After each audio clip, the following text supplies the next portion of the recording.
walk through the valley of the shadow of hell, you will realize that there is something ahead. Something that lurks behind the dark veil. A veil that is beyond our own comprehension. Beyond the void.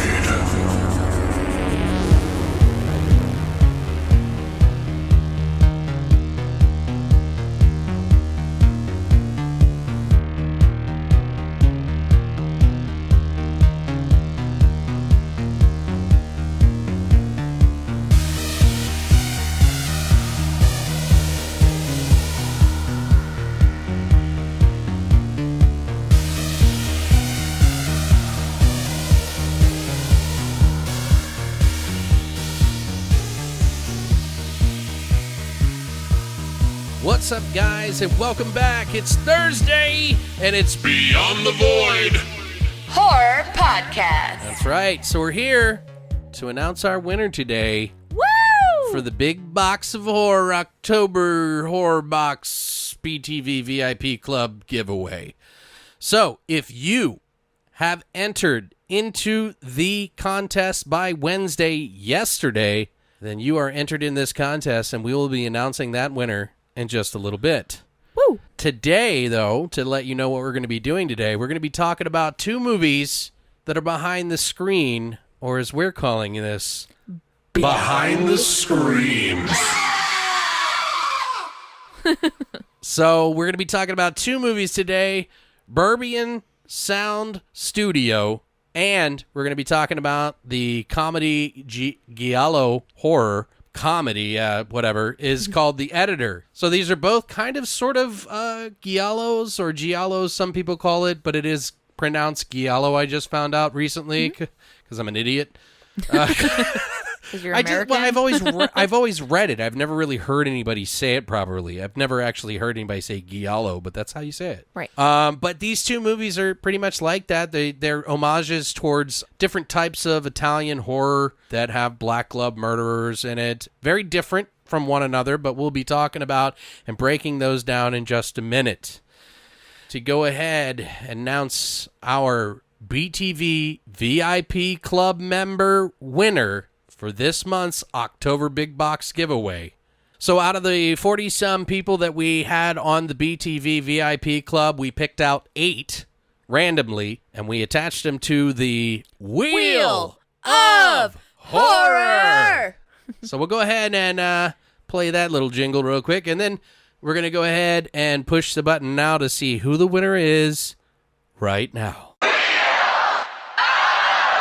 Horror.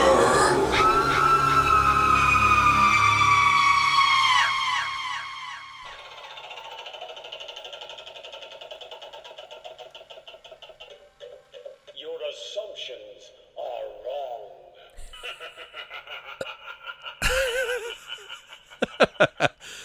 So we're going to talk about other things real quick. No, I'm just kidding.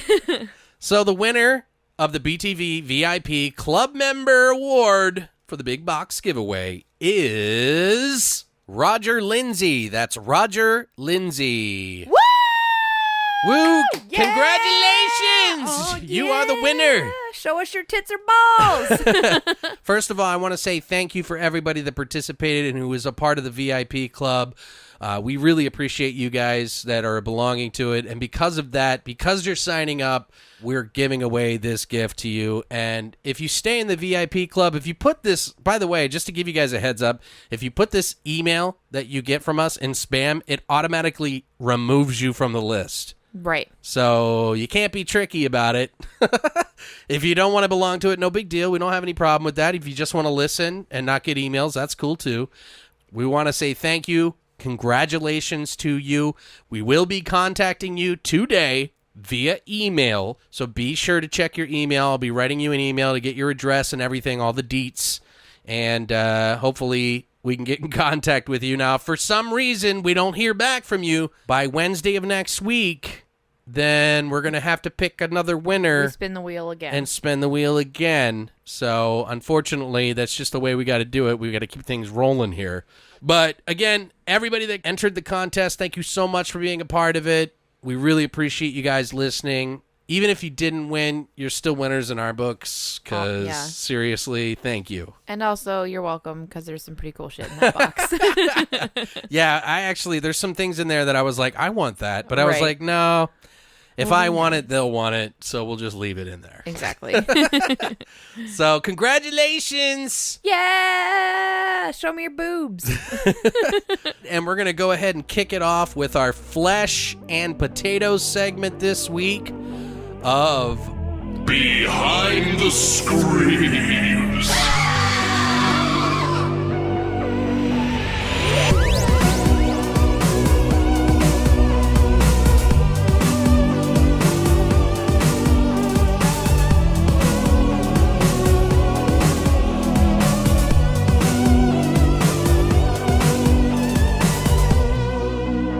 All right, guys, we're back for the flesh and potatoes of Behind the Screams. So we're going to be going in and kicking it off with Brittany's movie that she researched for. Yeah. What is that movie called, Brittany? This movie is called... I can't drum roll. So like, are you drum rolling because you don't know how to say the name? No, I know how to say it. I think I say it right. Yeah, but we've been struggling with it. Like, I feel like I say it correctly and Alex said it wrong earlier. I've said it right and wrong. But I don't know. So anyway, feel free to correct us. And if we said it wrong, I'm sorry. I think you're right. So we are going to kickstart this episode off with Berberian Sound Studio. Boom, she said it right. Yay, me. which was released on August 31st on 2012 in the UK. Okay. This film was directed and written by Peter Strickland, who hasn't really had that much stuff to his credit. He's an artsy-fartsy kind of guy. Definitely an artsy-fartsy, does a lot of shorts. So a couple of the films that I can say to his credit were Bubblegum, which was a short film, that one of the first ones he did, I believe. A Metaphysical Education, another short film. And he also actually did Bjork, Biophilia Live, the documentary, I saw that. Which is incredible. And so this film also starred, which is one of my personal favorites, Toby Jones, who plays Gilderoy, who is the main character, who is the main sound editor or whatever. Well-known British actor. Yes, he's very, very well known. He's done a lot of parts, a lot of TV roles, a lot of big movies. He does a lot of voice acting. Like he what? Is a big working actor. Yeah. He was in Les Miserables in 1998. He was the voice of Dobby in Harry Potter and the Chamber of Secrets. I did not know that. Yes, I lost my nerdy fucking shit like That's when a I good saw job. him because I was so excited. He's also in Finding Neverland. He was Smee. Okay. And he's also in The Mist. Yes. And most recently, Atomic Blonde. And he was also in the TV show Wayward Pines from Hulu. Oh, yes, which is fan-fucking-tastic. I like the first season, but the second season's bad. Is so good. Yeah, I completely agreed. First season, incredible. Kind of jumped the shark at the end, but... yeah, second season, meh. One thing I want to point out about him real quick, and I don't mean to interrupt you, but I really like him as an actor because his accent is, like, when he does his American voice, like accent, I guess you would call it, he does a really good job in The Mist. Oh, for sure. Like, I never knew that he was a British actor. He's extremely versatile. Yeah. And that's one of the things that Very I really... expressive, too. Extremely expressive. And he doesn't necessarily have to have any lines to bring his point across. Good actor. Proves he's a great actor. Yeah. He has the fucking skill to do what he's doing. And hence why his list of jobs is so fucking long. Yeah, he's a working actor. It was really hard for me to pick a couple, to spotlight for this. But of course I had to pick fucking Dobby. Harry Potter, I didn't know the Dobby thing, yeah. Like, my obsession with Harry Potter is goddamn ridiculous. So I had to pick it. This, and you know what, I'm going to apologize ahead of time because there's a lot of Italian actors in this, and I feel like if I butcher their names, I feel like shit. But so glad you did the research on that. I'm sorry. So bear with me here, but everybody else in this film is just kind of, there's not that many big name people. Toby Jones was the biggest, and then probably the girl who played Elena was probably the second largest actress in this film. There was also Cosimo Fusco, who was actually he played Francesco. He was actually in Gone in 60 Seconds. He was in Dante. He was a voice in Dante's Hell, the animated short. Oh, okay. He was also in Angels and Demons. Huh. Okay. And then we have Fatma Mohammed, who was Sylvia / Teresa, who was in Duke of Burgundy, Box, and Catalin Varga, which she shares with another actress from this film, Chiara Diana, who was Elisa as Teresa, who was the replacement Teresa. Right, yeah, there's a lot of the same characters but different actors. Different actresses. Yeah. Actresses. Actresses. But Chiara was also in Duke of Burgundy. Okay. And she was also in a movie called Native and Stars and Bones, which I believe was also a short, but it may have been a full-length feature. Not sure, yeah. And then last but not least, there was, and I will not say her last name correctly to save my life. I'm sorry, but Tonya Sotrapalo is going to be my guess. Who played Elena? Who was that is Sotrapalo. I believe it's Sotrapalo. You might be right. Good luck. Right. Who was the bitchy fucking assistant? The hot. God, yeah, she was a bitch. The hot bitchy assistant. Yeah, but still, you really didn't like her character. Oh, I liked her, but we wanted her to die first. Yeah. She's in Skyfall. Oh, okay. Hercules, and she's also in another film called The Bachelor, which I'm not familiar with at all. But Skyfall, I mean, I'll be honest, I don't do any of the James Bond anything. She seems like a good fit for it, though. Yeah, she's his lover.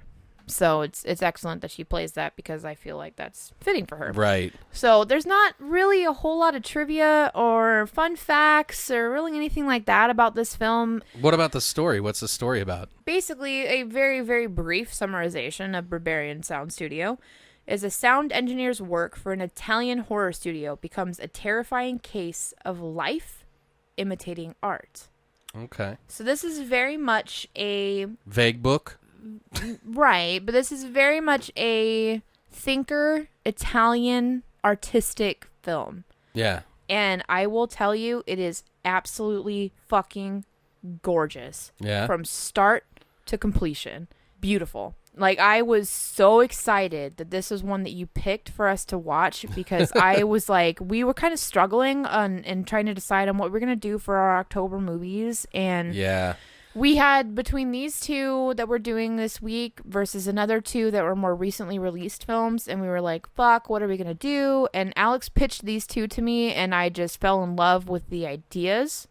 And this film, I will forever be fucking grateful for him to introducing me to because it was just gorgeous. Okay. And I mean, it's not really, to me, it's not really horror, but it's definitely a...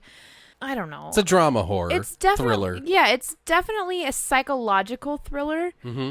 And it can have some horror elements to it, but it's not gory at all. And there's no like blood or gore and violence and whatever. It's very much implied, and you have to really pay attention and kind of understand where they're going with it. But if you're familiar with the giallo like genre, it's very similar of Italian films. There is a black glove in it. Oh, for sure. In the interlacing. So well, that's kind of in the end who runs the film or who keeps playing back the clips for them to record. That's the black glove, and it was really cool, like how they tied everything. I loved it. Yeah, it was just absolutely stunning to me. Like it was so You're bubbling at this because you didn't even ask me what I thought. No, I'm sorry. Like I did. I'm sorry. Like you're right. I totally skipped that. I feel really bad actually. No, like don't no, worry. I want to know your thoughts. I really don't care. I don't mind. I'm interested. I'm thoughts. excited that you're excited. No, I really, really liked it, and I was super excited because this is something I'd never heard of before, and I was the artsy element in me. I was so excited about this film, but I do actually really want to know what your thoughts and what your ideas are behind it, because I know you have more of an in-depth kind of background. I did a lot of thinking about this movie because this is the second time I've seen it. I can't remember exactly what my thoughts were the first time I saw it for whatever reason. but I know that in the back of my mind, I was thinking, okay, I don't remember it being a bad movie, but I don't remember it being like something that I want to repeatedly watch over and over again. But after the second viewing, I definitely had a higher appreciation for some of the techniques and things that they did for this film, because there is a lot of, and I want to say Orwellian style.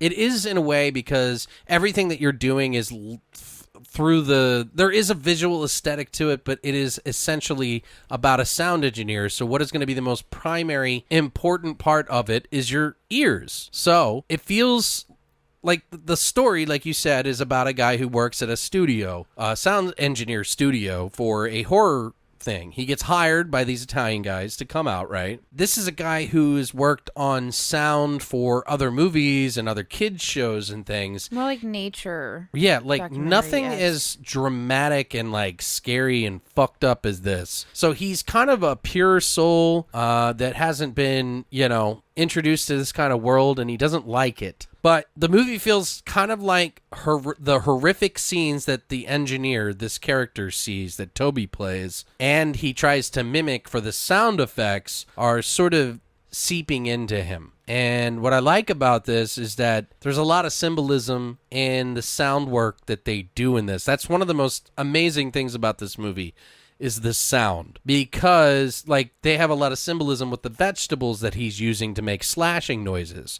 Like there's a scene in the movie where they just focus on a rotting pile of vegetables like 2 or 3 times. And to me, that's very symbolic of the fact that this man, who does not want to be a part of this horror movie, he's never done anything like it, he doesn't like it, it's like he's being forced to do something that's against his morals, ethics, whatever you want to call it. But, he's using these vegetables to make puncture noises, hair pulling, and it's almost like the director of this movie, what's his name? Peter Strickland. Peter Strickland. It's almost as if Peter Strickland is trying to make you feel like he's rotting the character away, especially... That's exactly what it is. Yeah, and it's cool because there's so many different deeper levels to this movie than what it appears. On the surface, for most people, this is not going to be a movie that you're going to go, oh, Guardians of the Galaxy. Definitely not. This is an artsy-fartsy film.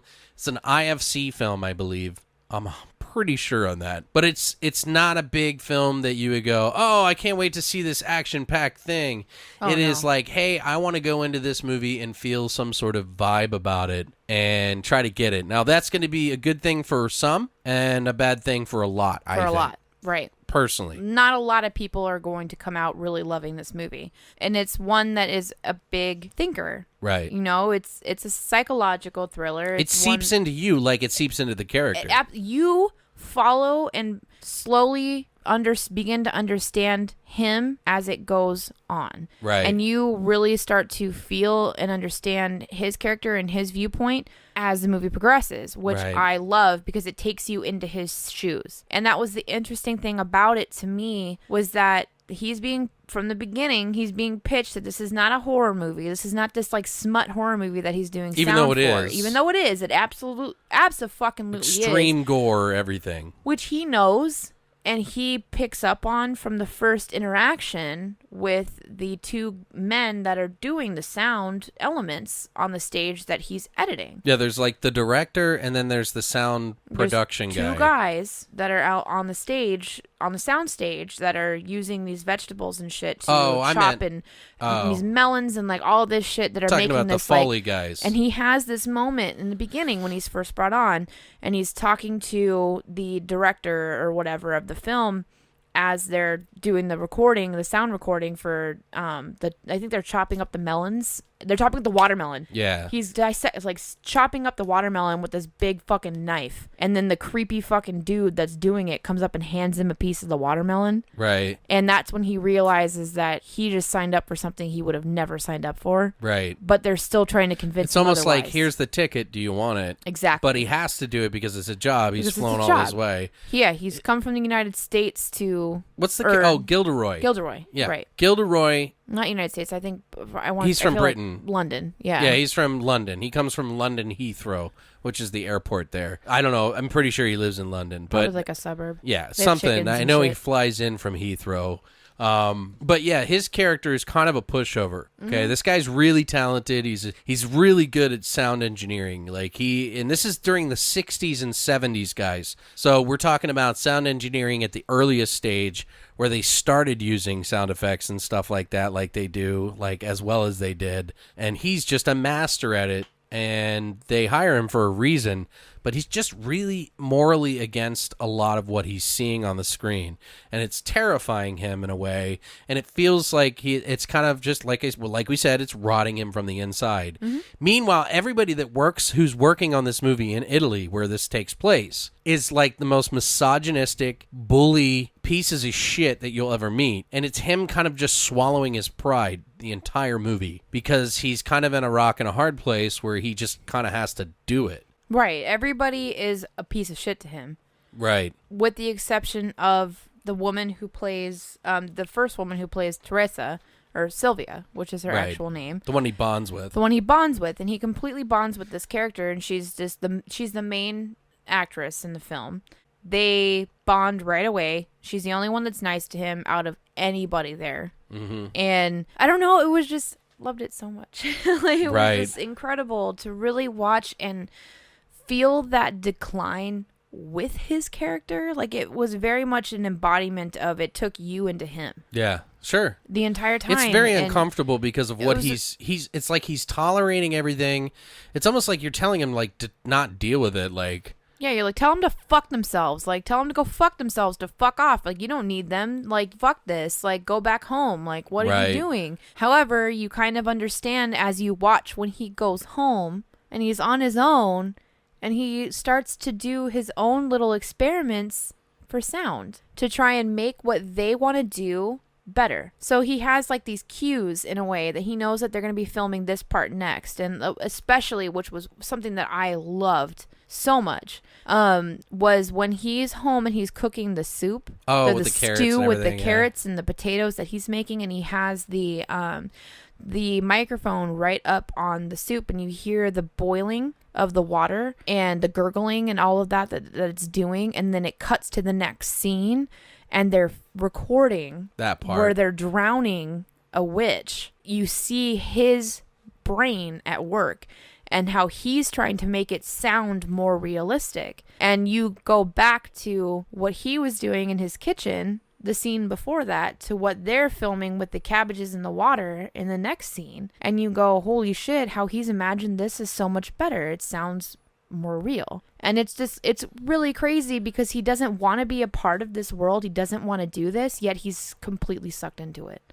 Yeah, because him as a artist, he soaks himself into it so much that he has to put a piece of himself into the movie. And that's why he's so uncomfortable with doing this, because if he's putting himself into all these graphic situations, he's almost kind of living it. Right. Almost kind of like the idea that, if you watch horror movies, you're going to be a bad person, or if you play bad video games or you kill people, you're a murderer. He literally kind of feels like if he does sound for these types of movies, it becomes him, because he puts his entire being into this movie. And the way that they do this sound, by the way, the atmosphere, for me personally, there's loads of it, and without actually showing a goddamn thing, which is fucking impressive. Incredible. That's impressive as fuck. Whether you enjoy the movie or can sit through it or not, regardless of that, what they did, and this is why I compare it to the Orwellian thing, is because it's all based on sound and you kind of picturing what the movie's about, because they never show it, except for in the very beginning of the movie. They show a few scenes from the movie, which is essentially about these witches that, I don't know if the witches are dying or they're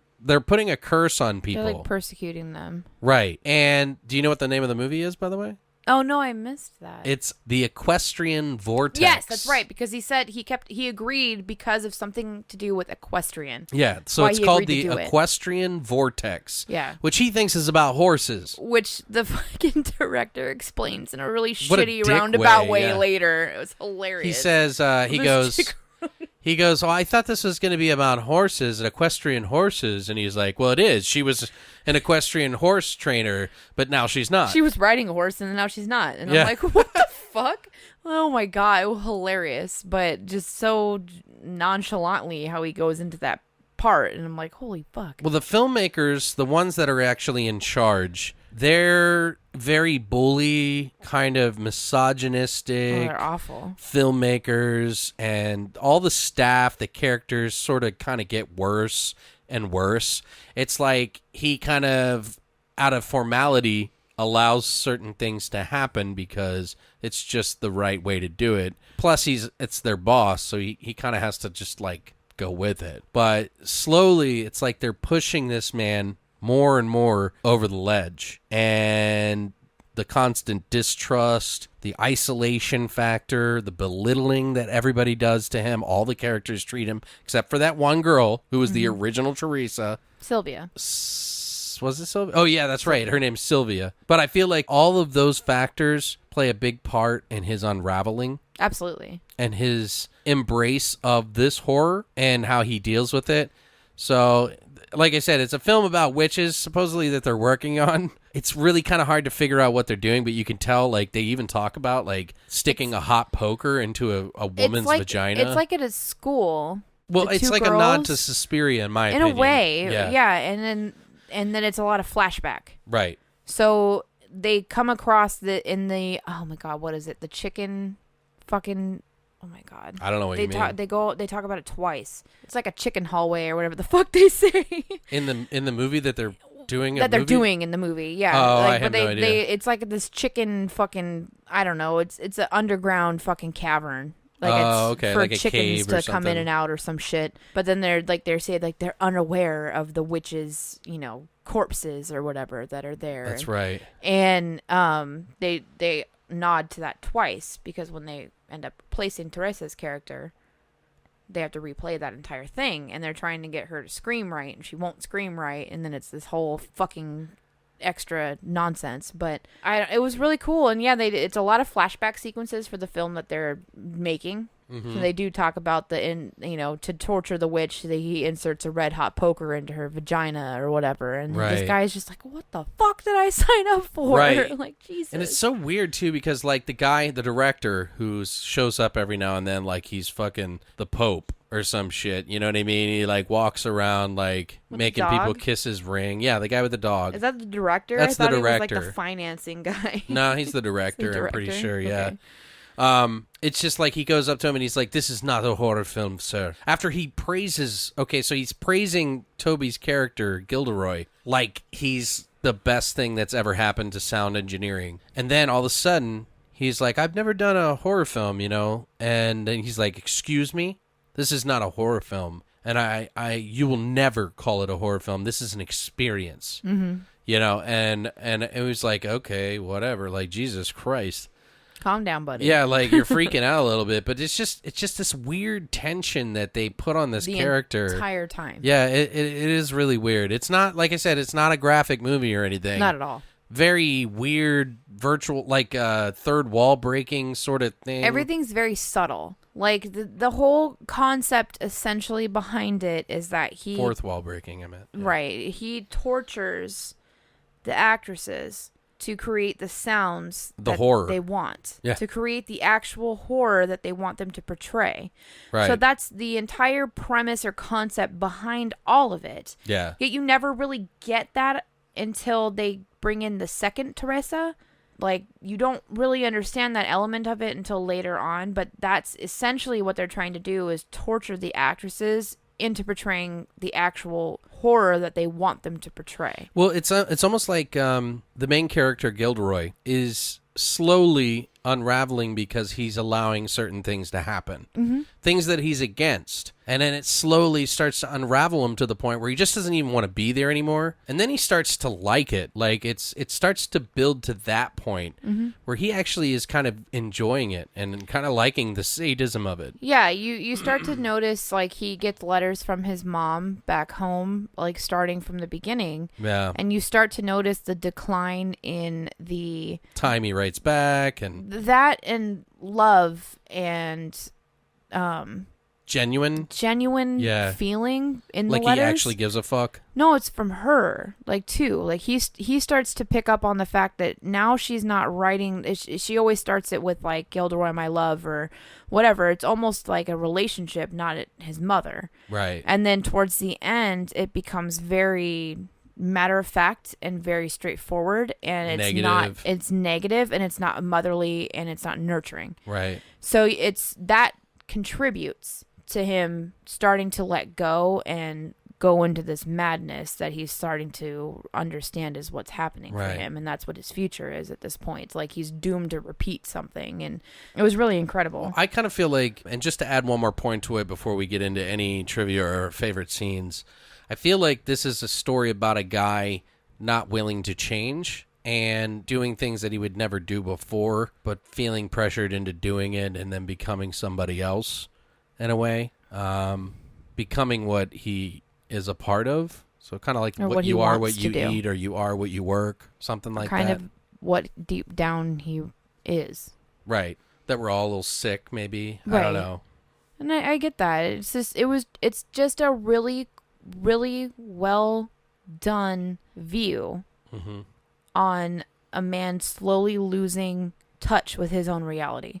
Okay. Yeah, definitely. I mean, he does go mad. Yeah, and it's really fucking cool how they do it. Yeah. There's some really cool cinematography, like lighting, cinematography, like everything's like really well shot. It's incredible. The acting is like really spot on. There is talking in it, but a lot of the acting really just is the reaction and emotion that they put on their face and stuff. That's really impressive to me. But yeah, and this, like you mentioned, this is definitely a more artsy fartsy audio related. I highly recommend that if you have a sound system of any sort, or even a really good pair of headphones that you listen to movies, put those motherfuckers on, because it is a fucking ear candy treat. It's a fucking experience. Yeah, it really is. Like, it is auditory fucking orgasm from start to it's beautiful. What do you think? Do you have any favorite scenes that you like? I will say I will definitely talk about my favorite scene, which is going to be kind of confusing if you haven't seen the movie. So if you don't want spoilers, want a spoiler, this is an experience movie, so tune out. If not, But my favorite scene, and this was after the last letter he got from his mom. And this is talking about their chickens and like the chicks and stuff that he has and he raises out by his shed that she's been taking care of while he's gone. He gets this letter from her, and it's very negative and very straightforward and not nurturing, motherly, like, at all. And it's very dark and very dismal and super depressing. And she goes into this whole monologue about how she went out to check on the chicks, and they were like 2 days from leaving the nest, and she goes out and discovers that they have all been ripped apart. Heads ripped from the bodies and feathers and bones and shit all over the place, but nothing was eaten. They were just ripped into pieces, and the parents of the chicks are literally screaming. And she repeats multiple times that it must have been the magpies. After the first Teresa she's been replaced now, which you have to watch the film to understand why, and it's really cool, and what she does is fucking tastic. Sure. Like, her revenge is great. But now they've recast Teresa's character, and they're getting ready to re-record her over the original. Yeah. Now, all the lines that he heard from the original one, the Sylvia girl that did, that's gone now. The new girl's saying it, but she adds an extra flair to it. Is that what you're talking about? Well, no. My favorite scene is when she comes in, and this is her first interaction with Gilderoy's character, and he gets introduced to her. And she asks if it's okay if she can rehearse her lines or practice her lines in the room with him. Right, that's right. And he says it's fine. And she starts to read the letter. But she's not. She's reciting the letter that only Gilderoy has seen, because he read it at home. He has it in his house. This is only him that's seen this letter. But she starts to, what he hears, which is probably not what she's actually reciting, but what he's hearing her recite is the letter his mother wrote him about the magpies, about the completely destroyed dead chicks, and it ends with it must have been the magpies, and it's just this whole gloriously unsettling scene. Yeah. And I Like, how was did she just know like this? fucking smacking mouths the entire time. I'm like, oh my fucking God. Like, this is amazing. Like, it's so cool. Like, and that was really that first big sense of just dread and doom that you felt when you start to understand where his character stands and what he's about to endure. Okay. And it really, that to me was the moment that really set up the rest of the film. Okay. And I loved it. It was just fucking incredible. And that was her best acting bit in the entire part. But Well, I have a few that I like, but there's like just very subtle things that are really cool in this movie. Like I personally like the fact anytime there's like in the beginning they have a girl that's kind of singing and they kind of turn her up and they have like the audio track behind her and adding reverb and stuff, and just it's just this haunting singing that it mixes with the music and everything, and it's just so it's like beautifully eerie.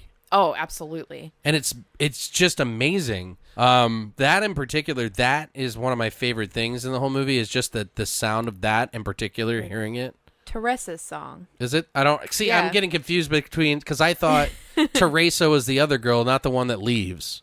No, Teresa's the main one. It's the one that leaves. No, she said, "I'm not Teresa. I'm Sylvia." But that's her actual name. Oh. That's the woman's actual name. The character's name is Teresa, but her actual name is Sylvia.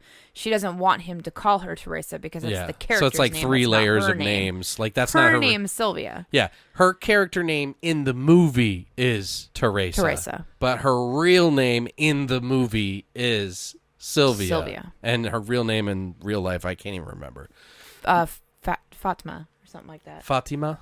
Yeah. Something like that. Do you have any other scenes that you want to bring up? I kind of already mentioned I loved kind of 2 in 1 where he's doing the cooking the stew and he's recording it. Right, yeah. And then they come into them drowning, quote unquote, drowning the witch with the cabbages in the water. Right. The next scene, and you can see on his face that he knows he did it better at his house when he's kind of researching shit on his own. I didn't get that, but I mean, I guess guess that's how it played to me. Okay.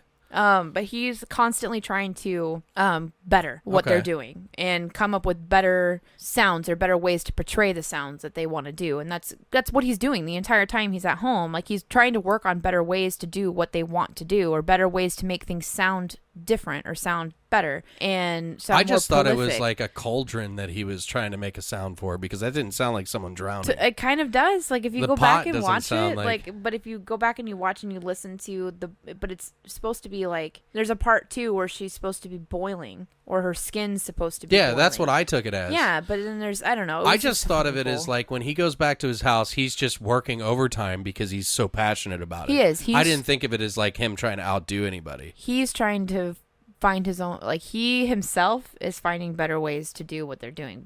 But he doesn't dare bring that up when they do it, because when you notice Sylvia, Teresa's character, she tries to make a couple of adjustments here and there to make suggestions, and they completely berate her for it. Yeah.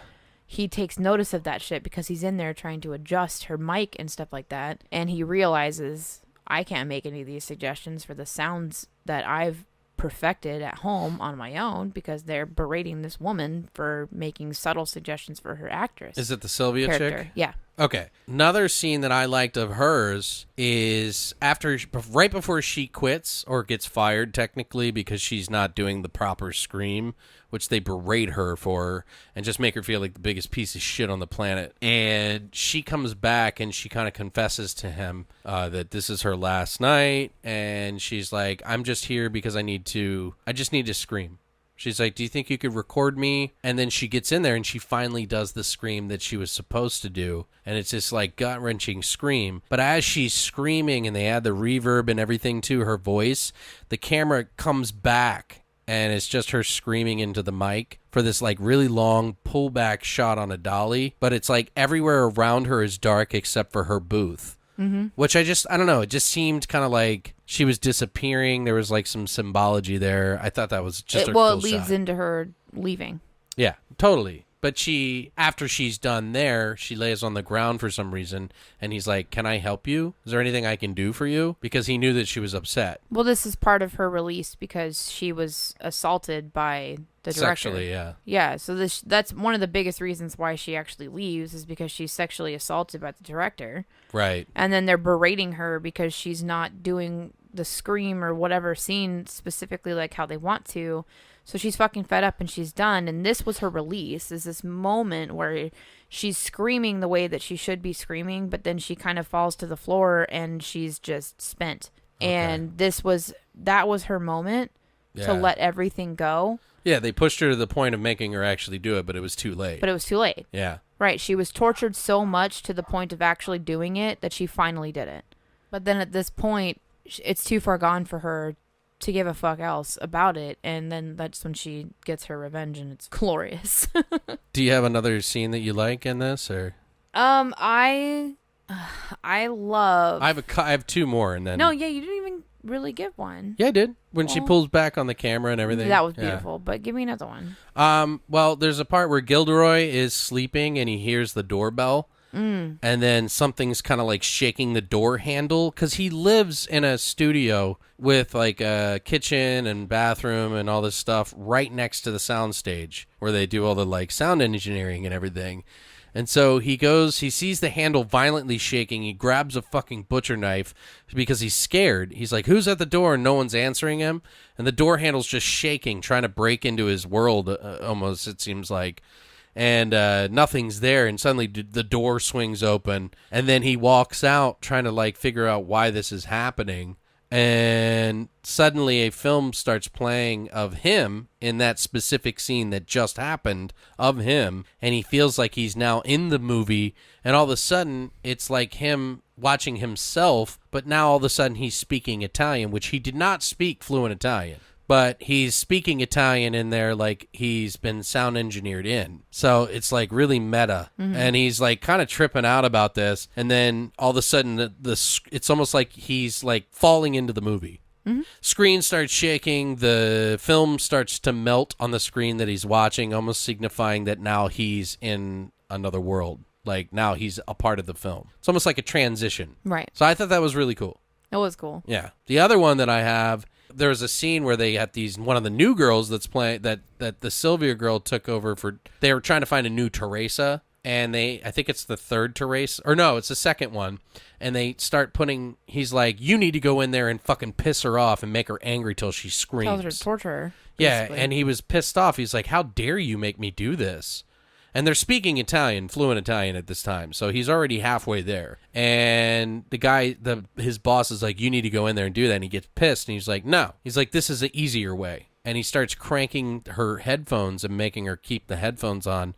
And it's kind of driving her crazy. And I thought that was really like sadistic. Yeah, it's like squealing in her ears. Yeah, and then she's like, he tells her not to take the headphones off.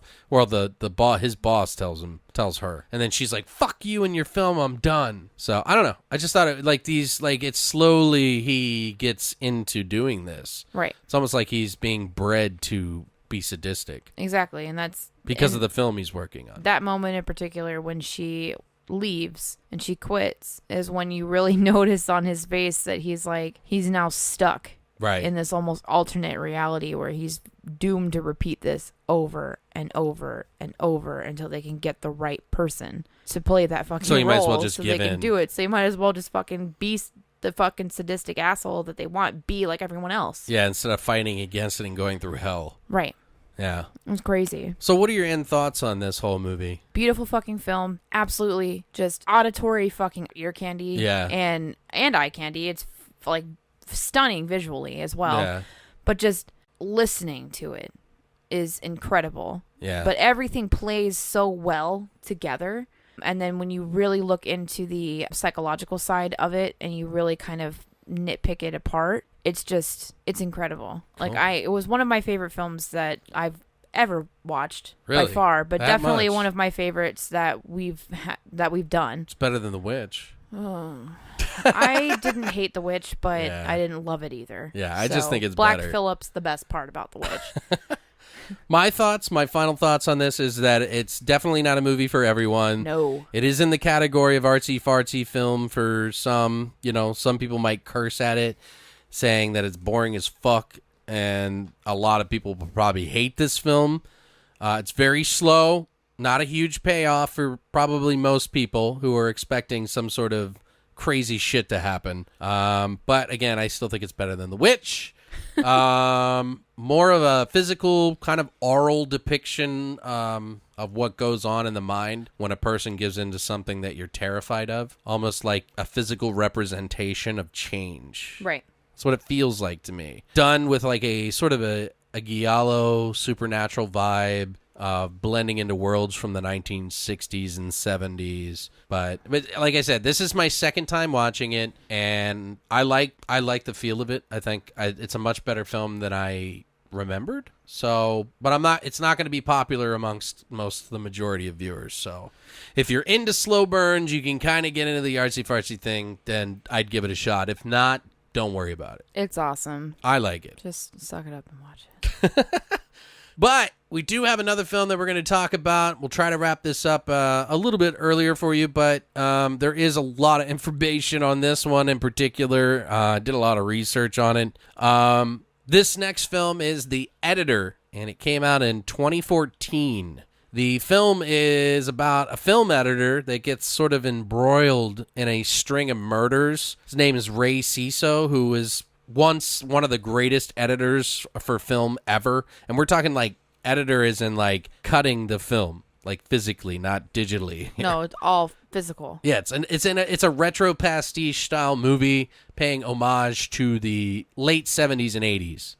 This is super giallo-esque. Yeah, and it's but he was once one of the greatest editors the world had ever seen. And when he had some sort of like a horrific accident that left him with 4 wooden fingers on his right hand, he had to kind of resort to cutting pulp films and trash films, like shitty horror films and stuff like that. But when the lead actors from the film he's been editing turn up murdered at the studio, Ray is fingered as the number one suspect. Fingered. Yeah, that's what it says here. The bodies continue to pile up in this absurdist giallo thriller as Ray struggles to prove his innocence and learn the sinister truth lurking behind the screams. Shut up. It Did says you really behind say the that? scenes, but Oh. I was like, what? but this movie was actually came out on September 11th, 2014, by the way. Shit.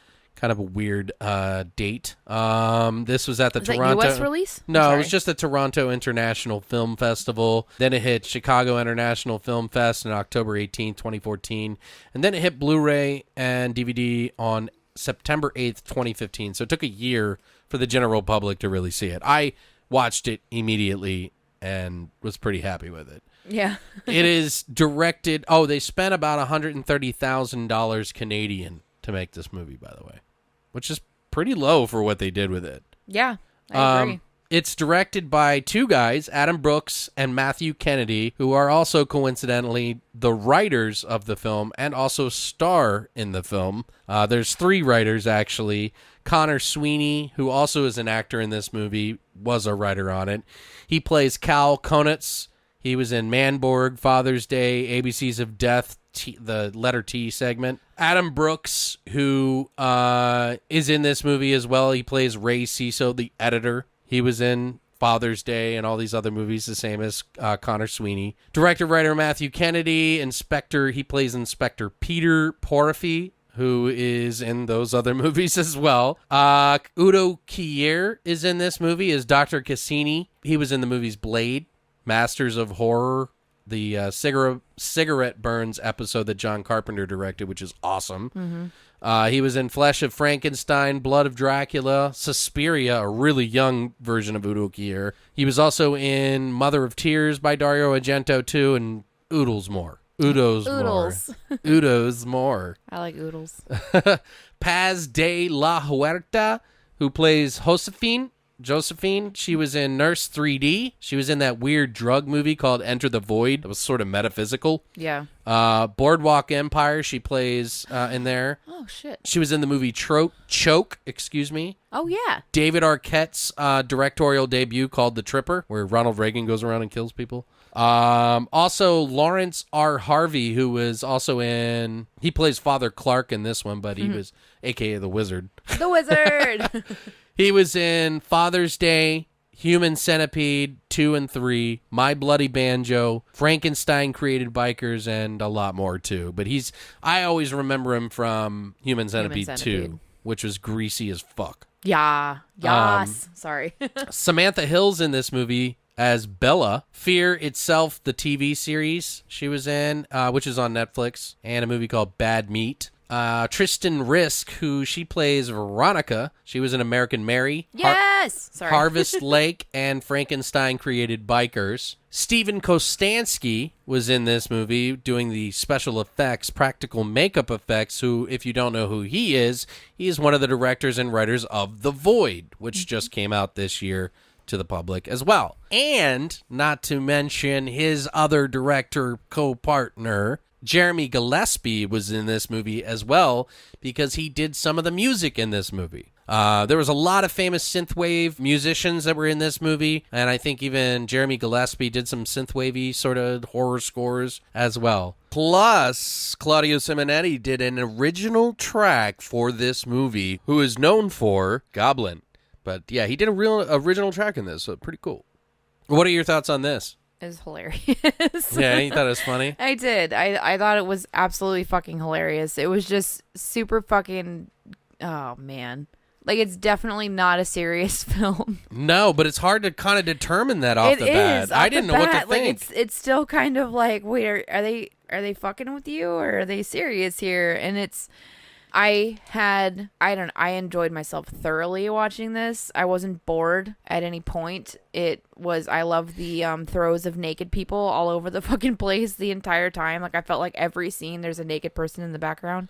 Yeah, that was, And I don't know, this is very giallo-esque for me. So this was more true to that genre. They keep calling it a giallo, but in a lot of ways, I think it's more of a supernatural giallo. Yeah, but it's still... Yeah. There's a lot of heavy homage in this movie. Awesome. It was just fucking cool. Yeah. No, it was cool. Yeah, I loved them. I think this movie's great. First time I saw it, like I mentioned kind of before, I was like, what the fuck? How am I supposed to handle this? I don't know what the vibe is, and it wasn't until like one of the first scenes where something completely ridiculous happens, and I go, okay, I get it now. I'm okay. It's okay to laugh now. I've watched it a few times, and I'm still kind of like, what the fuck? But because everything's so deadpan and sarcastic, yes, and like, but it's so stupid. Yeah, it's silly, stupid, but it's also a really deep film. It is. It's fucking cool. Like, and it's fucking cool. These are the guys from Astron 6. They own and run Astron 6. If you know who they are, they pretty much have done like Manborg, and there's like a collective of these like really crazy ragtag guys that do these movies from Canada. They have quite a bit of tie-ins in this film to other movies that they've done too, which was kind of interesting and cute, tongue-in-cheek kind of ways that they did it. But it's considered a horror movie, it's a horror comedy, giallo. Mm-hmm. And it falls into the category of what they're calling now Canucksploitation films, which is not something that they coined or named or anything, but it's just kind of the byproduct of it.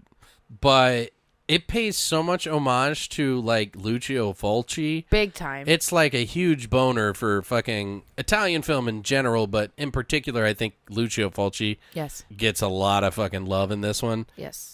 The music's really good. I love the music in it. It's got that whole synthwave thing.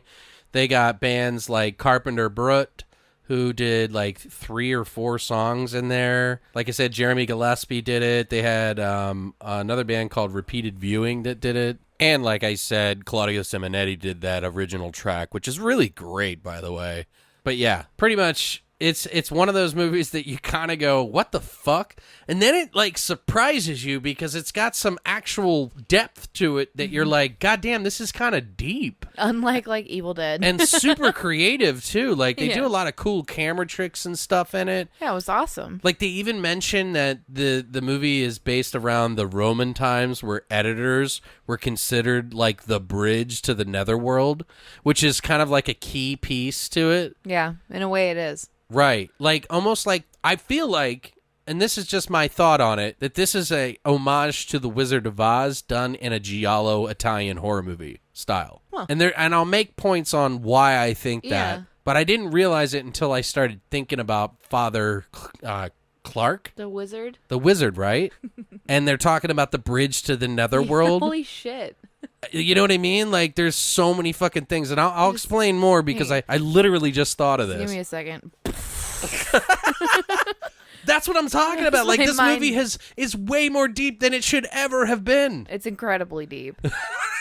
But not in the way that it's like Double if you go penetration. looking for it, you could go down the rabbit hole. Right. But on the surface, it's a fart joke. It's double penetration deep. Yeah. In the Which long is run. so weird. It's kind of like Rick and Morty, you know? No, Like, there's some yeah. depth to it, even though it's like surrounded by fart Stupid. jokes. Yeah, fart and burp jokes. Yeah. Which is yeah, I love Rick and Morty. But yeah, I don't know. This movie just throws you off a lot. Oh, big time. You still, will like not I know said, what to think when you first watch I've seen it a couple times and I'm still like, what? It's one I said, I gotta own this. Yeah, like, I no, have to own it. Yeah, I fucking ordered it. Did you? Yeah, because he loved it. Fucking mouse. He did. Good job, I buddy. loved it so much, and I'm like, I have to have it. So, Right. like, it's just, I need to watch it whenever I can, when I can really, like, pick it apart. Do you know, and I've been saying that you just were like, this blew my mind what you just said. But wait till I get into what some of these homages are that I do, because I wrote down all the homages that I personally noticed, plus like one or two that they pointed out in the commentary that I listened to. But there is some trivia about this movie that's pretty interesting. They originally shot a lot of different shots like they did Father's Day before they made this movie, kind of as like a concept piece. And they were going to use some of that footage because they got all these scenes and sets and things. Like there was a set where they were like busting up a kitchen with a hammer, like a sledgehammer. And they were using the same camera that they used on Father's Day, but they were like, well, maybe we should do, since this is our next film, maybe we should do like a legit camera like the Red camera, which is what everybody uses now. In the film industry. And so they had to throw all those free sets and scenes and everything away. So they they fucked themselves on that, but I think it was a good choice because it looks really good. Right. They actually said that they didn't even have a director of photography, but for like 15 minutes. Like the director of photography just was there for 15 minutes and left because of the chainsaw scene. Because they thought it was too dangerous. Because they used a real Shit. chainsaw. Yeah, okay. I can see that. I was like, wait, what? If you notice, there's a car chase scene in the movie. Well, those two cars that they were chasing in, they were literally those guys racing in the cars. So the actors who were directors and writers were really racing down a road in unregistered cars that they bought for Holy $1,000. shit. And they literally slammed into the back of them like that. Now, they didn't stay in when it went off the cliff. Well, yeah. Spoiler alert. Sorry, Spoiler guys. alert, they didn't Yeah, actually die. We're definitely getting into the spoilers now. But yeah, they put a GoPro in there to make it, go over the cliff. But this is like grassroots like style making movies, Right. and they really kind of pushed it. They said that part of the reason that in the movie all the characters are so obsessed with fame and being in the movies and so obsessed with film in general is because they think that the world is today kind of what I always say about the internet and how everybody wants to have fame and be noticed and everything like that. So they wanted to kind of make a parallel making fun of today's world in the 70s and 80s. Mm-hmm. By making everybody obsessed with movies. So I thought that was interesting. You know the guy that died in the shower scene? Oh, yeah. He gets stabbed in the neck or whatever? Yes. That guy is fully tatted from head to toe. What? Yeah, but they had to paint his entire body and put a wig on him. Ha, I So, love it. yeah, What's he actually look like? Do you have a He's got picture? some really cool tats, 'Cause I man. wanna see it. He just looks like, he doesn't look like he looks, the way he looks in the movie looks like he fits the era that he's in. Right. Yeah. Oh, yeah. But Absolutely. if you look at him with all the tattoos and everything, he totally does not. So they had to they said he was the most change that they had to make. I want to know what he actually looks like. I'll show you some of the video if you want. Yes. That's awesome. I didn't even catch that. Did you notice when the inspector was in the church at the wizard's house? The newspaper he was reading in the church, it said... Yes, I was going to talk about that. Yeah. Do you know what that is? Yes. Oh, okay. The Father's Day reference. Is that what we're talking about? Yeah. Yeah. Oh my God. Because in the movie, it's because on the paper it says local father raped and burned to death, which is kind of links the movie of Father's Day, which is also a movie they did. 6. Yeah, it's one of their other movies. I know. I caught that, but I was like, I didn't know what it meant. I'm sure you did. But well, I haven't seen Father's Day in a long time. But they had a couple of those different little pieces. I like that Father's they did Day, too. but I felt it was a little harder to swallow than this movie. Yeah. So They had another little bit that they did later on too, where I think it was Josephine. Josephine. I believe Yeah. she's reading. I believe it was her that was reading the book that's called Three Mothers, Yes. which was actually this perfect reference to fucking Dario Argento's Third Mother trilogy. Yeah. That's so cool. That's one of the homages that I have, but wait till you hear what I have to tell you in the research I did on this. Yeah, I'm excited. Because you're going to be like, what the fuck? I'm gonna shit my pants. Is there anything else you wanted to? The only other thing I had to talk about was Graham Humphrey's contribution to the posters. But Yeah, who did the Evil Dead yeah, cover? That was really it. He We did don't have 4 to talk about posters that. for them. 4. Yeah, he did 4 actual posters for this. But Which he's a really talented cover artist. fuck yeah. Really talented. He's done some pretty big stuff.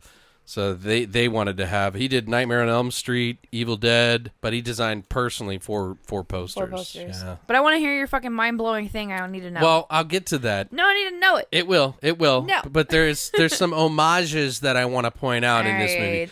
This movie is heavily steeped in homages towards the Italian cinema, Yeah. specifically horror or exploitative nature of some sort. There's a blind girl in the beginning. She goes blind. It's a nod to Fulci's The Beyond.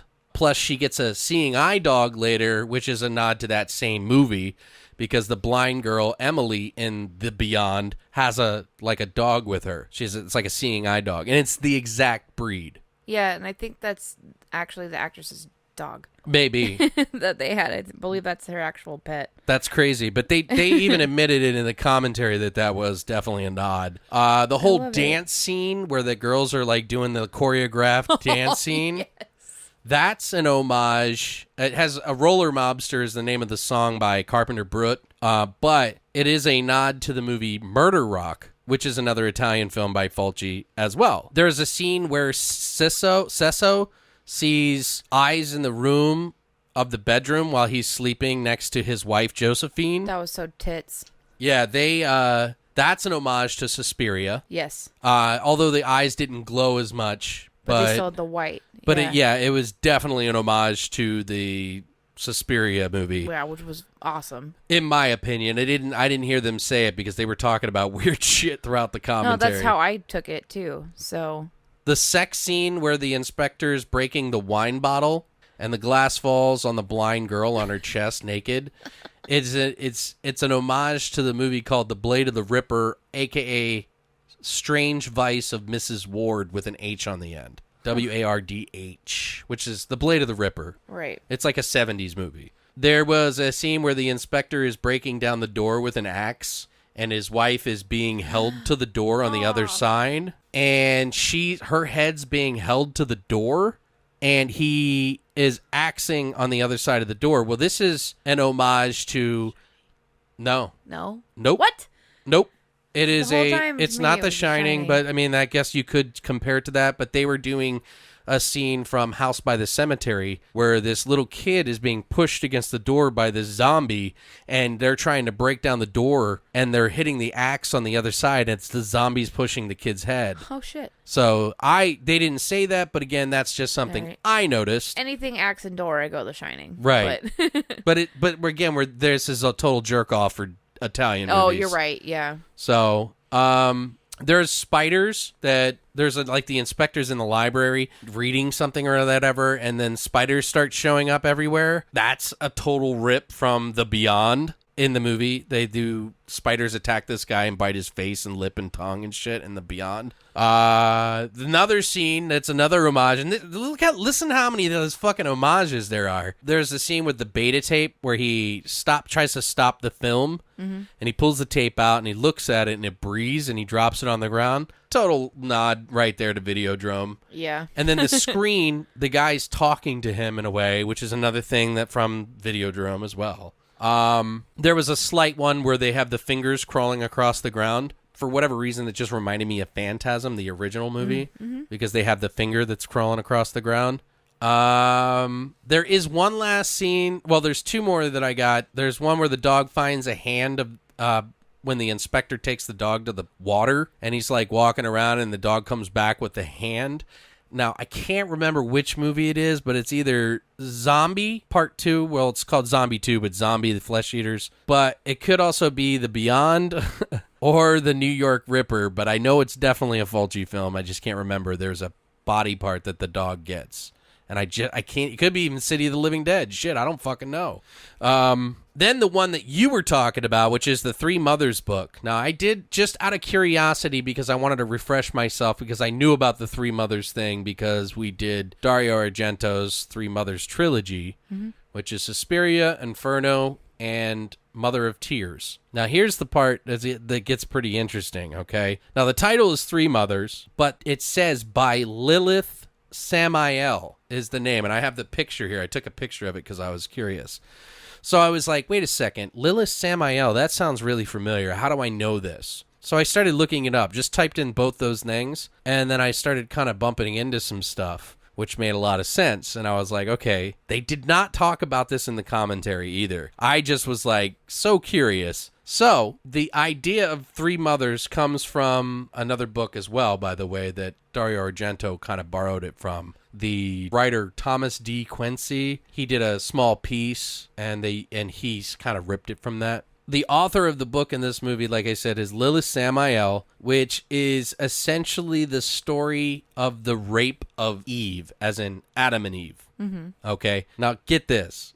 According to Hebrew rabbinic writings, Lilith was the first wife of Adam, created by God as twins joined together. Okay? Lilith demanded equality with Adam, especially during sexual intercourse, not always being beneath. When Adam refused to her demands, Lilith hastily left him, fleeing to the Red Sea, where, according to other legends, she copulated with Satan, begetting the demonic jinn, or 100 babies a day. So demons, essentially. God sent 3 angels to fetch her, but Lilith refused to return. Thus, God gave Adam the docile Eve afterwards to kind of balance it out. And but when Lilith saw Adam with Eve, she remembered the holy, beautiful one and rushed back to take her place.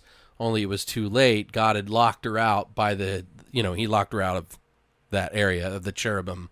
That's what they call it. So now in the legend of the fall of man, Eve was tempted by the serpent in the Bible, right? Well, this is in the rabbinic Hebrew writings, but he was tempted by the serpent. According to Christian belief, the serpent was Satan in disguise. Another name for Satan is Samael, Lilith's demonic lover, essentially. So the Kabbalists carried this lore further by saying that the menstrual blood was a curse upon women descending from Eve's sexual union with Lilith in the guise of Samael. When Lilith had seen Samael in his serpentine form seducing Eve, she became envious and entered the act herself. Eve's menstrual blood became the actual filth and impure seed of Samael. And this follows the rabbinic lore that Lilith in the serpent form was able to seduce Eve because of the inherent lustfulness and weakness of women.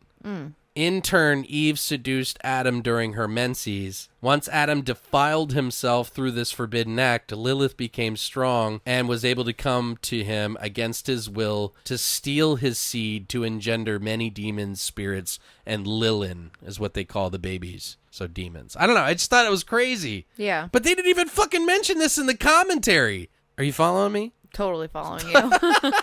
I know that it's a lot that I just read, guys, but I just thought it was really interesting that out of 2 words that I took from that book, That's where you went. that it kind of plays into the movie, though, too. It does. Like, You're they right. kind of use a little bit of the same, and I wonder why they were putting that in there. I just thought it was interesting to bring up. But you see that the hand comes out of the editor. You remember when he's sticking his hand through the editor machine? That, to me, is a homage to Demons 2. So, did you ever see that? Yeah. Yeah. Do I remember much? Well, there's a scene where the girl sticks this girl's birthday, and she's watching TV in the bedroom instead of enjoying her birthday party, and the demon sticks his head through the face. And I kind of feel like it's kind of a small nod to that. Okay. So, and then this is the Wizard of Oz. The very end, spoiler alert, guys, the very end of the movie, the inspector goes back to his job, and he's not the person he thinks he is, and nothing that happened was really happening. He thinks he's an inspector, but he's not. And all these people show up, and it's like the Wizard of Oz. So you see what I'm saying? Like, Yeah. it's totally like everybody's somebody different. Oh, I'm the doctor. What are you talking about? So it was like he was in the Wizard of Oz somehow. Huh. So I don't know how that works, but I don't know. It's pretty deep, right? Yeah. Like, why the fuck is this movie that deep? There's no reason that this movie should be that fucking deep. But maybe these guys just like to troll the fuck out of people like us, and... Yeah, and they're like, we didn't mean any of that. So, but I'm glad you guys did all this research and thought that. I don't know. I just found it fascinating about the whole fucking Lilith and Samael No, that's thing. fucking dope. Like, what the fuck? Like, why would nobody would ever think anything of that either. No, exactly. So I'm wondering if I need to look it up and see if anybody ever like made that connection with that, because There's I'm probably curious. at least one other person that did. I hope so, but At least one. because otherwise I feel like I've done way too much research.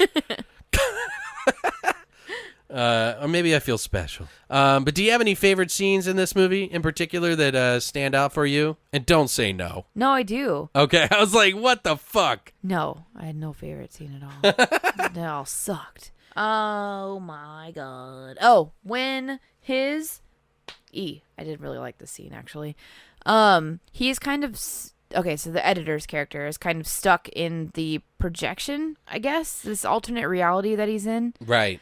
And then his assistant, this girl, Bella, was that her name? Yeah, Bella, his assistant. Yeah. Bella, he's watching her looking at him on the screen, right? So it's almost like he's watching her, but she's watching him, and it's this weird parallel universe kind of situation going on when the killer comes in to attack her. Okay. And they kind of go back and forth with like this little struggle, and he ends up grabbing this pair of scissors and comes like the scissors to cut the film pieces, and he ends up coming at her, and they do this very, very slow, ultra uncomfortable moment where they take the blades of the scissors and get it really, really close to her eyeball. And they have this like slow instant multiple times to it, but then it's like a cutaway, and then it's gone, and you don't know what happened with Bella or what happened at all, and all of a sudden you just see the editor, and he's still kind of stuck in this way, but he's trying to get out because he wants to go help her, but he's actually like in his bathroom at home yeah, with the bloody shirt that he set on fire in his bathroom sink, and then all of a sudden 2 seconds later he's back at the studio, and he's opening the door, and then he sees Bella fucking dead with the scissors stabbed into her chest. Right. And you're like, what the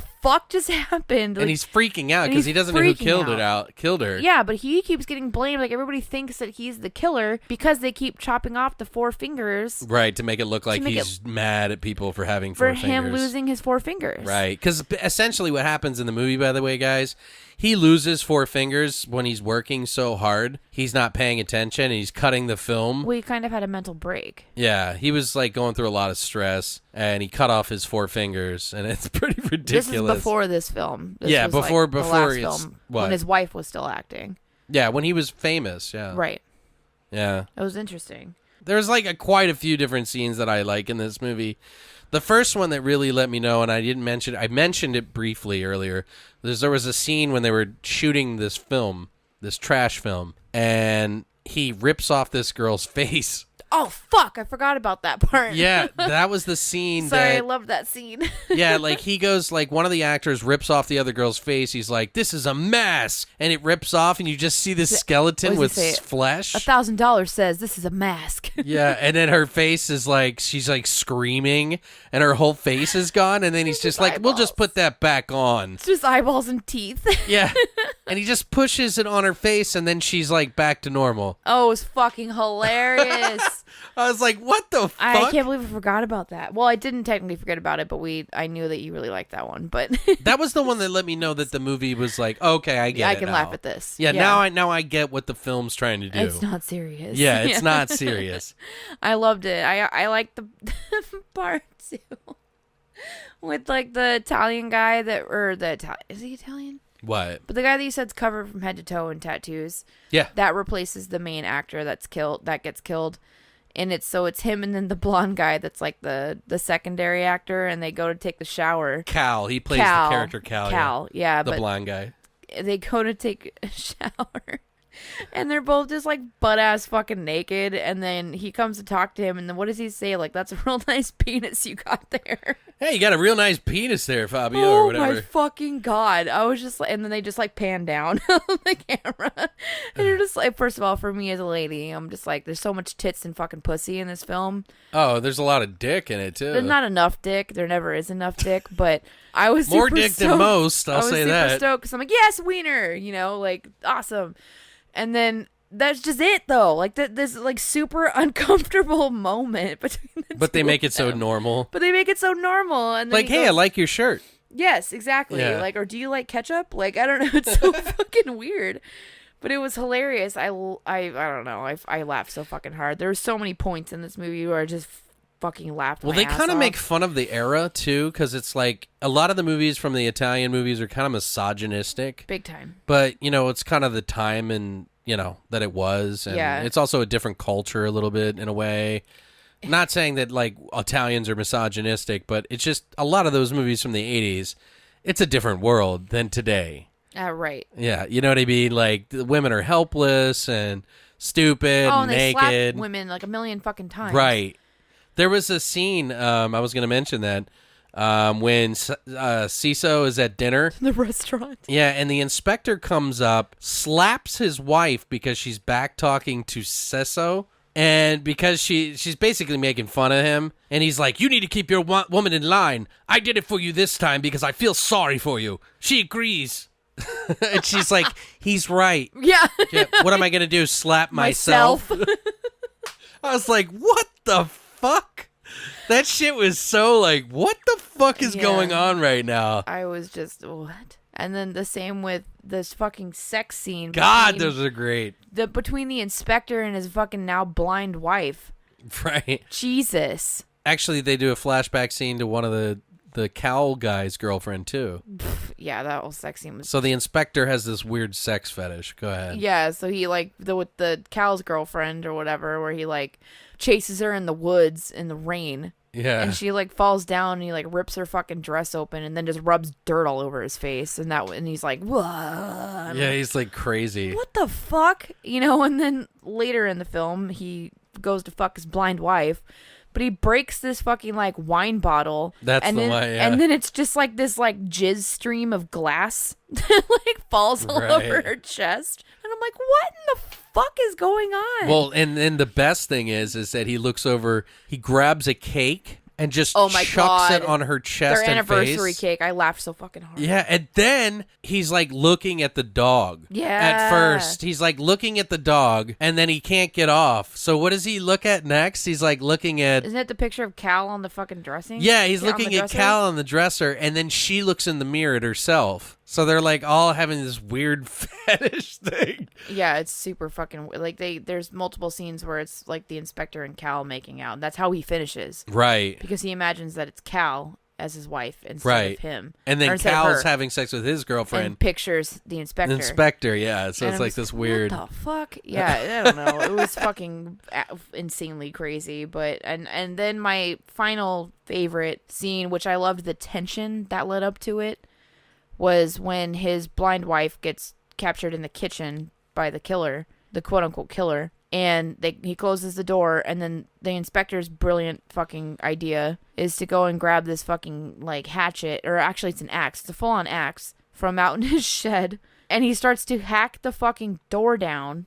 Instead of just hitting the handle like a normal person, right, breaking the fucking lock off and just kicking the door open, he's hacking the fucking door into pieces so he can reach in and open it, I'm assuming is what he's trying to do. Well, the killer is holding her head to the door the whole time. And you know eventually he's going to move her in the way. Right. But you don't know when he's going to do it. And so that tension that they played was one of my favorite bits in the entire film of just pure horror element. Right. And then finally he goes to do the last whack into the door, and he moves her head right into the fucking space, and you just hear the into her skull, and then her fall onto the floor, and then that's it. Yeah. And then he comes in and he's just like, what the fuck? He takes the axe out of her head very slowly, and then he tries to chop off her 4 fingers. Yeah, to make it look on like her he hand, did, yeah. And he has to do it like 4 times. And I'm like, that axe sucks. What the fuck? And then all of a sudden the knife they have later on just like slices like butter through fingers, and I'm like, really? Well, yeah, when he chops off, the reason he chops off her fingers is because he I wants know to... where he does it, but I mean, to me, I'm like, that axe really, it took you like 3 times to chop off her fingers. Well, I don't with an mean axe, you, I meant for them. Oh, sorry. Yeah, sorry, guys. The but reason yeah. he's chopping off her fingers is to make it look like the killer came to his house. Exactly. Because he fucked up. Yeah. And then the best part is when the cop comes in. Yes, the fucking... He's like, freeze! Oh my god, I loved it. And he like brainwashes this like rookie cop. Here, hold this gun. Or hold this axe. Hold this axe. Oh my god, you just incriminated yourself. Now your hands are on the murder weapon. And then he's like, hands him this beer. Like, he pours these beers and he hands him this beer. He's like, oh, you're drinking on the job. See me? I just hold this. Like, I'm just here to hold it, or whatever he fucking says. Like you're This just too shit's drunk. funny. You don't remember. It was a black man. It Right? was a black man. And he's like, so what are you going to say? And he like moves his mouth. He's like, it was a black man. And I'm like, oh my God. It was fucking ridiculous. It is pretty ridiculous. But that scene I really liked, especially when after he removes the axe and then the dog comes up and licks her face. Oh, yeah. I was like, oh. One of my other favorite parts that made me laugh was the inspector keeps going to talk to the priest. And he keeps calling him a wizard. And it's like it makes sense with the whole Wizard of Oz like connection thing that we were talking about, because it totally is. It's totally the Wizard of Oz somehow in their weird Canadian mind somehow, I guess. But he goes, the priest touches him when he's like, wizard, where are you? Wizard. And the priest touches him and he's like, don't you dare bring that book in here. And he touches his arm, and the inspector's arm catches on fire. And the inspector looks at his arm like, oh shit, there's fire on me. And he puts it out, and he looks at the priest, and he turns to the priest and he says, it's just a bit of fire. You know? Like, it's nothing. Like it's nothing. Like, hey, I just caught fire, no big deal. So what are you doing today? And this is after he runs down the fucking aisle of the church and grabs a fucking dude in the aisle and shoves him into the pews. Oh, yeah. I fucking died. Like, you're just like, like, what the fuck? And then you just see like these little feet like sticking out the fucking aisle. I'm like, what the hell is going on? Oh, wizard. Wizard. You're that wizard. What are you doing? Oh, it's just a bit of fire. It's just a bit of fire. Yeah, and the funny thing Holy is that they like do their voices in post so that it looks it's like terribly like dubbed. it looks like Italian. Yeah. And that only some people are doing like English. Oh So my it's God, really it was so interesting. funny. There was a cool scene there where the new editor gets killed by disemboweling, and then they use his organs to feed it into the projection, which is the cover of the whole movie, technically. That was so cool. I don't know, it's just an interesting thing, and that apparently is the cover that they came up with before they even made the movie. Nice. So, it's just, the movie takes a lot of turns, and you think the movie's going to end like 7 times. Yes, you do. By the end of the movie, and you know, spoiler alert, you find out that it's his wife. Which I knew. Yeah, Paz from the beginning. de la Huerta. Sort of his wife. Josephine. No, it's his wife. Yeah, but I mean, they still, anyway. She's like the Wicked Witch of the West. Pretty much. God damn, man. What? Has anybody ever pointed this out that this is a Wizard I don't of Oz? think so. Am I just... No, I can't be the only one. It's probably because not many people watch this movie. Probably. But yeah, I guess she's like the Wicked Witch of the West. And she melts at the end. Yes, which is dope. See? So this totally is. I can see it. You see what I'm saying? Like, she melts. Well, they think it's Ciso. They get in this car accident, the inspector and him, and then the inspector is about to kill fucking him, and he gets in the way and gets stabbed and realizes it's Josephine who's actually the murderer. What were you going to say? Sorry. You were like, so... The editor's character is kind of like the cowardly lion, and the inspector's character is kind of like the one that needs the heart. Is it? Why would Because he doesn't have any he can't stand up to his stupid wife. So who's Dorothy? I don't know, her. I thought she's the Wicked Witch. I thought the editor was the Dorothy Well, because essentially... because the editor is the bridge to the netherworld. Right, okay, She so in is that the sense bridge he would to be, the but netherworld. to me, I feel like he'd almost be like the fucking cowardly lion because he's a pussy, but... Yeah, I don't know if they went that deep into it, but... No, but I mean, if we're going in that realm of it, like... Obviously, the fucking inspector dude's the one that needs the heart because he's a piece of shit. Yeah, that was like weird. And then what was it? He tries to shoot Josephine. The inspector tries to shoot Josephine, and his gun backfires and blows his hand off. Yeah, he loses his 4 fingers and shit. He's like, he goes to put his hand in his fucking pocket To get the lighter or something. He's like, oh, that's right. I don't have fingers on this hand anymore. Like, it's so normal. It's so normal. I loved it. I was laughing so hard. It's funny, too, because at the end, when he goes back to his boss, the boss is like, he's like, yeah, and you missed work a whole fucking day because your stupid little hand. Yeah, your stupid You're little like, hand injury. What the fuck? His hand looked like a bomb went off in his hand. Like, it basically did. Oh, man. Oh, so good. Honestly, I mean, what do you think, though, after watching this? Oh, it's fucking hilarious. Like, abso-fucking-lutely hilarious. Yeah. Like, it's one of those, it's going to take you a couple times to watch it to, like, really understand what the fuck's going on. And even then, you're still not going to understand what the fuck's going on or what they're trying to do. Like, obviously, Alex is going into this whole, like, Wizard of Oz thing. I'm telling you, man. But it makes sense. Like, it the more totally you does. break it Why would down, she like, melt? I get it. So I see where you're going The with wizard. it. So I understand. But there's a million different ways you can interpret this film. There's literally a million different ways anyone can interpret it. And that's what I love about it. Because it's not cut and dry. It's not one thing in particular. I can perceive this any way I want to perceive it. Yeah, I don't know. It's weird. And it's fucking awesome. I need to look into it because I swear to God, it totally is. No, I totally want you to do that because I want you to report back and let me know. Did anybody see this movie and get that connection? If not, I totally understand. I get it that you pointed it out, but when I watched it, I didn't. Yeah, when I was going through the different the actors and the characters, and I was like, wait, the wizard. Because it would make sense why he keeps referring to him as the wizard. Well, because I was going through the homage list when I was doing the homage list, and at the end of the movie, the inspector goes back and he's like, "You're not the inspector." He's like, "You're dead. You're dead. You're dead." And then I was like, "Oh God, that's the Wizard of Oz right there." And then I just thought about it. I was like, "Wait, Wizard of Oz? Oh my God." Anyway, sorry. I'm jerking myself off in the mirror here, guys. Don't mind me. Yeah, that's delicious. Look at yourself, It's you sexy delicious. bitch. Yes. You sexy, Yes. sexy mental bitch. Jesus. Anyway, my last thoughts on it is probably one of the deepest horror comedies ever made because of what we did. I don't know if these guys are just trolls, geniuses, or both. I'm gonna go with both. Yeah, I don't know what the fuck.